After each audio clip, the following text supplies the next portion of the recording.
Bueno, hola, ¿cómo están? Hoy vamos a continuar con nuestra práctica de estadística en Excel con el objetivo de profundizar un poco más, en este caso con las medidas de dispersión, que es una herramienta que nos permite conocer cuál es la desviación que tiene cada uno de nuestros datos con respecto a la media, es decir, la capacidad que nosotros tenemos para calificar a nuestros datos como más homogéneos en la medida en la que cada una de sus apariciones son más parecidas o más heterogéneos en la medida en la que son más disímiles entre sí.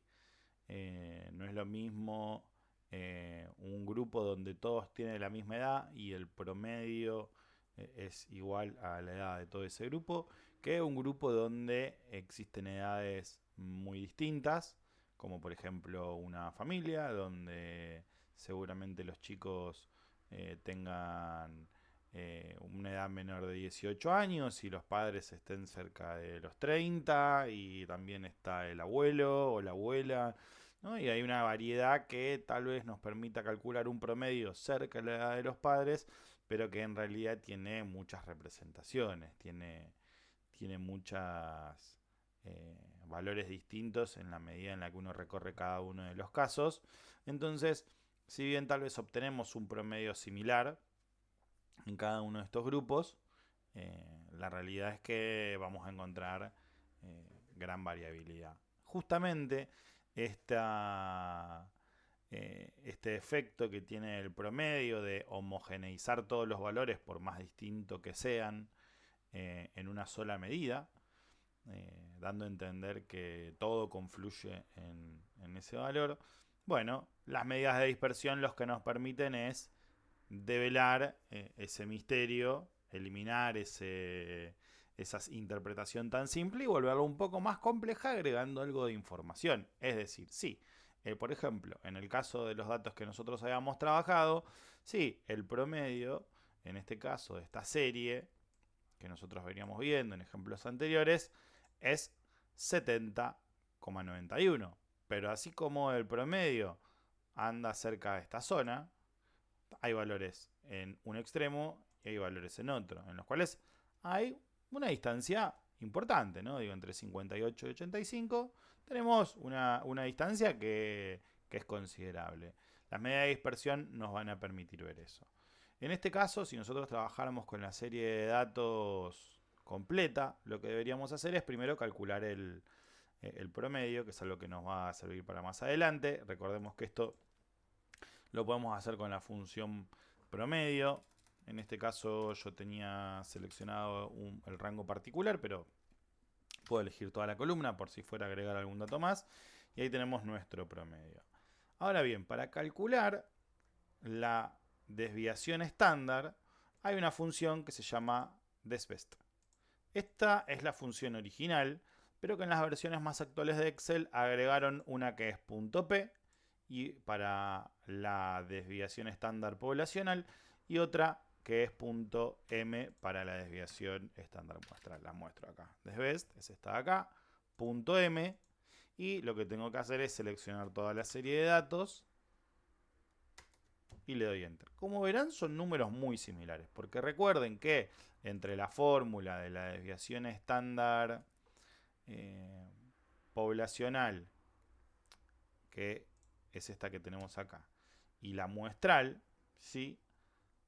Solamente hay diferencia en el valor n, que cuando es poblacional es el valor n mayúscula y cuando es muestral es n minúscula menos 1. Es decir, el total de la población menos 1. Tiene un factor de corrección. Por eso es que hay una diferencia, aunque en este caso es mínima, ¿sí? Tenemos la opción de best p y de best n para aplicar a toda la serie de datos. Si nosotros quisiéramos calcular la varianza, bueno, tenemos dos opciones, ¿sí? Podríamos utilizar la función var, que es la función original, teniendo en cuenta que de ser una población es la función var p. Y si quisiéramos utilizar la función para una muestra, utilizaríamos var.s.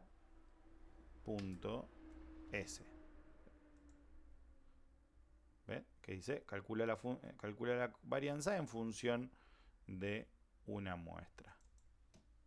Así, selecciono. Y ahí vemos que también tenemos un valor similar, ya un poco más grande, porque recuerden que la varianza es la desviación estándar al cuadrado. Entonces esta diferencia, que acá era muy chiquita, al aumentarse al cuadrado, claramente crece en magnitud. Podemos hacer una prueba. Por ese mismo número, vamos a ver que nos da este mismo valor. La varianza la desviación estándar multiplicado por la misma desviación, es decir, la desviación estándar al cuadrado, es igual a la varianza. Por eso este valor es idéntico. Podemos comprobarlo también haciendo esto, por esto mismo, y vemos que tenemos el mismo valor, que corresponde a esto. ¿Sí? Pero en este caso nosotros estamos trabajando con una muestra, así que, perdón, con una población. Así que vamos a utilizar ese ejemplo. Ahora bien, ya pudimos calcular el promedio, la desviación estándar y la varianza para una población. El último valor que nos queda por calcular es el coeficiente de variación, que este es un dato muy interesante para comparar la dispersión entre dos conjuntos de datos que no manejan la misma escala. ¿No? ¿Por qué? Porque al no manejar la misma escala, cuando calculemos, por ejemplo, la desviación estándar, que está representada en la misma unidad de los datos que venimos trabajando, es decir, si en este caso eran kilogramos, ¿no? Que van de 58,30 a 85, lo que dice es que hay una desviación estándar de 7,7 kilogramos. De la media, generalmente los datos se mueven en promedio 7,7 kilos. No podemos decir lo mismo de la varianza. En este caso diríamos que se mueven 60 kilos cuadrados. Ya es otro valor. La desviación estándar es mucho más transparente cuando nosotros queremos analizar la varianza, perdón, la desviación en datos que tienen la misma escala. Si siguiéramos evaluando, pensemos que estos son kilogramos de personas, ¿no? De pacientes que vinieron a nuestro consultorio en el último mes, que estuvimos haciendo el análisis de masa corporal y el chequeo general. Ahora bien, si lo queremos comparar con los pacientes que vienen el mes que viene, bueno, la desviación estándar sería el valor más indicado, porque seguimos analizando en las mismas unidades.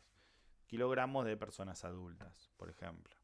Ahora bien, si quisiéramos comparar la desviación estándar, en este caso de kilos de personas adultas, con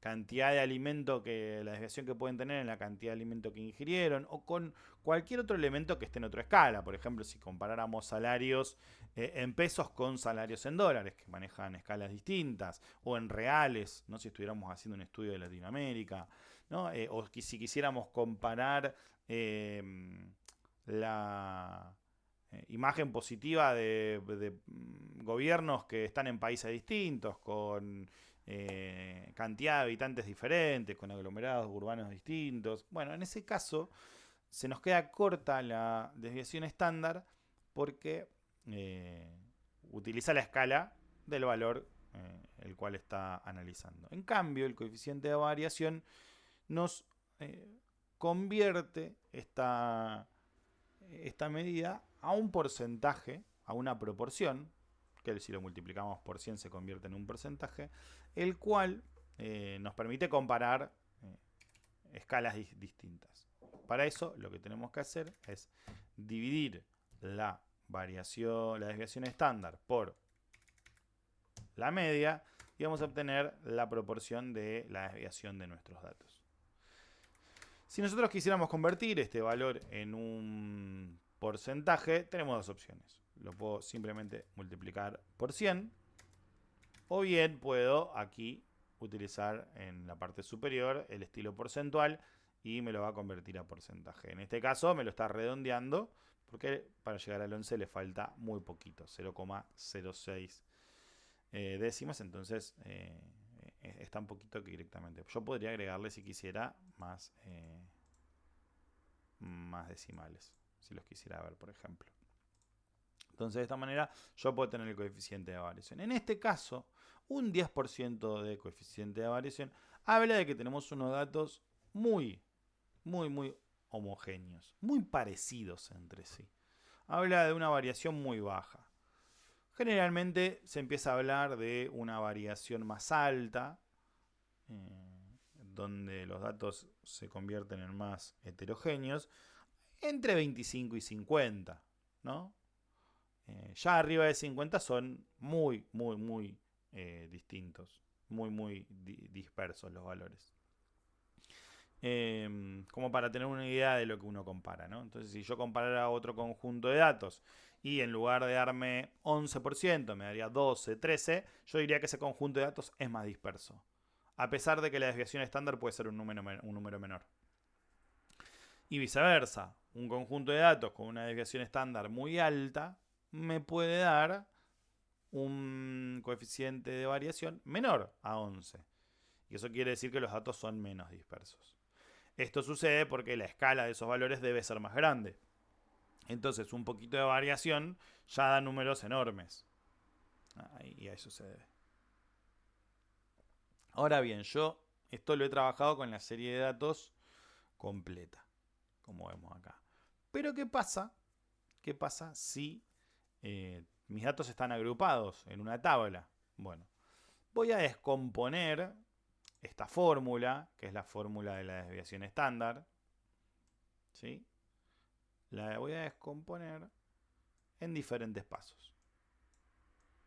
En este caso, yo voy a calcular, fíjense que el cálculo de la raíz lo voy a agregar fuera de esto, lo voy a hacer al final, ahora se los voy a mostrar.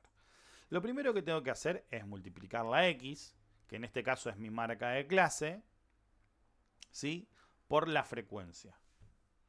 Esto, si recuerdan bien, nosotros lo hacíamos para calcular el promedio, que deberemos, si bien ya sabemos el promedio general, queremos saber el promedio tabulado, el cual vamos a utilizar nosotros para conocer nuestros datos, ¿sí? Si hago una sumatoria de todo esto, vamos a ver que el total es de 1420, el cual dividido 20 nos da un promedio de 71. Muy similar al promedio que calculamos por separado. Hay una leve variación, pero eso tiene que ver porque los datos están agrupados y en la medida en la que yo resumo datos, pierdo información. Eso es natural, pero bueno, es parte del proceso de resumen, ¿no? Es como uno cuando cuenta una historia. Si uno cuenta una historia resumida, va a tener que omitir algunas cuestiones. El tema es no perder el espíritu, el tema central, lo que se intenta transmitir de esa historia. Acá sucede lo mismo. Ahora bien, yo ya tengo calculado el promedio, ¿sí? Entonces, lo que voy a hacer es, para comenzar con el cálculo de la varianza y la desviación estándar, primero voy a calcular la distancia de cada uno de los valores de x a el promedio, es decir, la resta al promedio, que es 71. Esto es lo primero que vamos a calcular, porque como dijimos, la varianza y la desviación estándar son la distancia que hay de cada uno de los valores, ¿sí?, a la media. Y lo que vamos a calcular es la distancia de cada uno de los valores a la media. Es decir, de 57, de 62 y medio, de 57 y medio, de 62 y medio, 67 y medio, 72 y medio, 77 y medio y 82 y medio. Esa es la distancia que nosotros vamos a calcular. Pero, si recuerdan la fórmula, esta distancia de x a la media hay que hacerla al cuadrado, que es lo que nosotros vamos a hacer acá. Vamos a hacer esa distancia al cuadrado. Vamos a utilizar este símbolo de acá arriba. Me lo voy a copiar. Y este es el valor que nos devuelve, 182,25. este símbolo, así como este símbolo se utiliza para...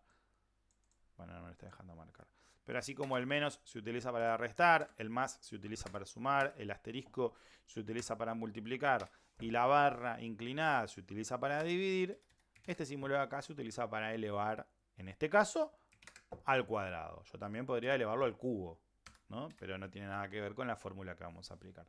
Entonces, el valor de x, que recuerden que en este caso x es la marca de clase. Y la marca de clase es un valor arbitrario que nosotros elegimos porque interpretamos que es el más representativo del conjunto de datos. Entre el límite inferior del primer intervalo, que es 55, y el límite superior del primer intervalo, que es 60, en esa distancia de 5 unidades que hay entre uno y otro, nosotros tenemos en la f, ¿sí?, un valor de 2. Es decir, hay dos valores de nuestra serie de datos que están entre 55 y 60. Si vemos acá a la derecha, vamos a ver que son 58,30 y 59,90. Pero el estar agrupado nosotros lo desconocemos, no sabemos cuál es ese valor. Acá estamos haciendo trampa porque lo estamos viendo, pero en realidad no lo veríamos. Por ende, nosotros elegimos un valor promedio, 57,5. ¿Sí? El cual seguramente sea muy parecido al promedio de esos dos. Pero no va a ser idéntico, no va a ser igual. Entonces, es como si en nuestra serie de datos, en lugar de aparecer 58,30 y 59,90, apareciera dos veces 57,50. Por eso, yo a ese valor le resto la media general, que es 71, y luego lo elevo al cuadrado. Esa es la ecuación que hago, me da 82,25. Y después, como este valor aparece dos veces, lo multiplico por f, que es la cantidad de veces que aparece, o sea, 2. Lo multiplico por la frecuencia. ¿Sí? Y ahí tenemos nuestro primer intervalo realizado. Ahora bien, vamos a repetir eso con el de abajo. Aquí solo debemos arrastrar nuestra fórmula, ¿sí?, para completar el resto de los casilleros. Y ahí vamos a tener nuestra fórmula arrastrada para que se autocompleten todas las celdas. Pero si alguno de ustedes está haciendo esto manualmente o ya lo hizo en su casa, se dará cuenta de que estos valores no son correctos. Y ahora voy a explicar por qué. Porque cuando yo arrastro, estoy ya haciendo una función relativa, donde si acá es C2 y J9, abajo va a ser C3 y J10. ¿Ven? Y abajo será C4 y J11. Porque Excel entiende que automáticamente, así como este se mueve una posición para abajo, ¿sí?, este también se va a mover una posición para abajo. El problema es que acá no tenemos nada. Yo podría resolverlo de dos maneras. Si sé que acá tengo 6 posiciones, bueno, podría arrastrar esto. Voy a correr esto acá para que me deje. Ahí está, me estaba tapando. Y podría arrastrarlo 6 posiciones, por ejemplo, ¿no? No, porque mira, acá hay una división, no es el valor absoluto. Sigo teniendo el mismo problema. La otra manera, que en realidad es la más adecuada en la cual yo debo resolver esto, es esa función relativa que había hecho en un principio, ¿no?, que acá, como la ven, se hace por 2, hacerla como una función absoluta. ¿Cómo se hace eso? De esta manera. En realidad sería una mixta, porque estoy mezclando una relativa. Esta se va a seguir moviendo. Esta medida en la que yo avance será C3, C4, C5, C6, C7, así hasta terminar. Pero la que voy a dejar congelada es J9. El valor que yo no quiero perder, que no quiero que se mueva, es J9. Y para eso lo tengo que seleccionar. Y una vez que lo selecciono, aprieto F4. Y van a ver que se agregan unos símbolos de pesos en la posición 1 y en la posición 3 del nombre de la celda, que era J9, ahora queda signo de pesos, J signo de pesos 9. Eso quiere decir que ese valor va a quedar congelado. Y cuando yo arrastre hacia abajo, me va a hacer correctamente la cuenta. ¿Ven? C3 J9, C4 J9, C6 J9, C7J9, es decir, 71. Siempre está dividiendo por 71. Si yo hubiese querido arrastrar el 71, como hice recién, para que para abajo siempre me dé ese valor, bueno, tendría que en este caso dejar, esto sí sería absoluto, y dejar los dos valores congelados, y ahí sí lo puedo arrastrar para abajo todo lo que quiera. Y siempre me va a dar 71. Entonces en ese caso no hubiese hecho falta hacer esto. Pero esto la verdad es que esto es mucho más prolijo. ¿Sí? Entonces no lo recomiendo. Yo recomiendo resolver así, seleccionando. Y si yo aprieto F4, solo lo dejo en el de atrás. Así F4 de nuevo lo dejo en el de adelante. Y con F4 de nuevo elimino ese llamado absoluto, ¿no? Esa relación absoluta con la celda. Y con F4 lo pongo. A veces, si es una notebook donde el teclado tiene multimedia en las teclas F, habría que apretar también Fn, que es la tecla de función. Eso hay que probarlo un poco en cada uno de los casos. Entonces, bueno, acá tengo mis datos. Esto es la distancia de nuestro marca de clase, de nuestro valor x, a la media, ¿sí? Pero elevado al cuadrado. Ahora bien, si yo quiero representarlo en la cantidad de veces que aparece, solo me queda multiplicarlo por la frecuencia, que es lo mismo que he hecho acá, ¿sí? Y acá sí lo puedo arrastrar sin ningún problema. Lo puedo autorrellenar sin ningún problema, porque lo que hace es K2 por 2, K3 por 2, K4 por 2, K5 por 2, K6 por 2, K7 por 2. Y me lo va a devolver como corresponde. Entonces ya lo tengo resuelto. Acá ya tengo hecho mi cuenta. Recuerden, lo único que estoy haciendo en estos casos es multiplicarlo por la frecuencia. Yo acá hago una corrección. Yo había seleccionado manualmente la frecuencia. Había puesto el 2 que correspondía, pero lo ideal sería seleccionar la celda para que quede automatizado. Entonces ahí sí, cuando lo arrastro me va a multiplicar por la celda que corresponde a cada uno de los casos. Y ahí lo vemos. ¿Por qué? Porque K2, que es este valor de acá, multiplicado por la frecuencia que es 2, pero si vamos al de abajo, vamos a ver que es K3, este valor de acá, multiplicado por la frecuencia del segundo intervalo, que es 3. Y así se va moviendo a medida en la que avanza en la tabla. ¿Sí? ¿Ven? Ahí tenemos todos. Si no, tendría que escribir manualmente cada uno de estos valores, pero de esta manera es mucho mejor porque queda automatizado. Ahora recuerden bien, vuelvo un poquito para atrás. En este caso, K2 se multiplica por 2 porque es la cantidad de veces que aparece. En este caso, sucede lo mismo, 72,25, que es la distancia de 62,5 a 71, pero elevada al cuadrado. Yo debería multiplicarlo por 3. ¿Por qué? Porque es la cantidad de veces que aparecen valores entre 60 y 65. Es decir, estos. Aparecen 3 veces. Yo los desconozco, no los veo, porque en realidad esto de acá, imaginemos que está oculto y que yo no puedo verlo. Entonces, al desconocerlos por completo, voy a utilizar una marca de clase que imagina estos 3 valores a qué podrían equivaler. Y de hecho, si lo miramos, vamos a ver que acá me dice que es 62,25. Y el promedio de estos 3 valores es 61,93. Está muy cerquita. 5 décimas. Es muy poquito. Es muy poquito. Pero lo resumo. Obviamente esta es la información que pierdo y por eso estas diferencias que vamos a ver. Lo mismo acá. Acá me dice que tengo 4 entre 65 y 70. Vamos a ver, entre 65 y 70, efectivamente tengo estos 4 acá. 1, 2, 3, 4.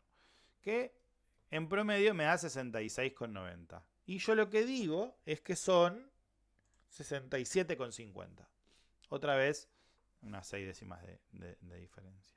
Eso se repite en todo el proceso. Algunos, así como acá me ha dado un poquito menos, en algunos me va a dar un poquito más y también se equilibra y se equipara hacia el valor. Entonces, por eso es que yo lo multiplico, ¿sí?, por el valor de la frecuencia. En este caso, en el último, 132,25 por 3, que es el valor que está en la posición de 7. ¿Sí?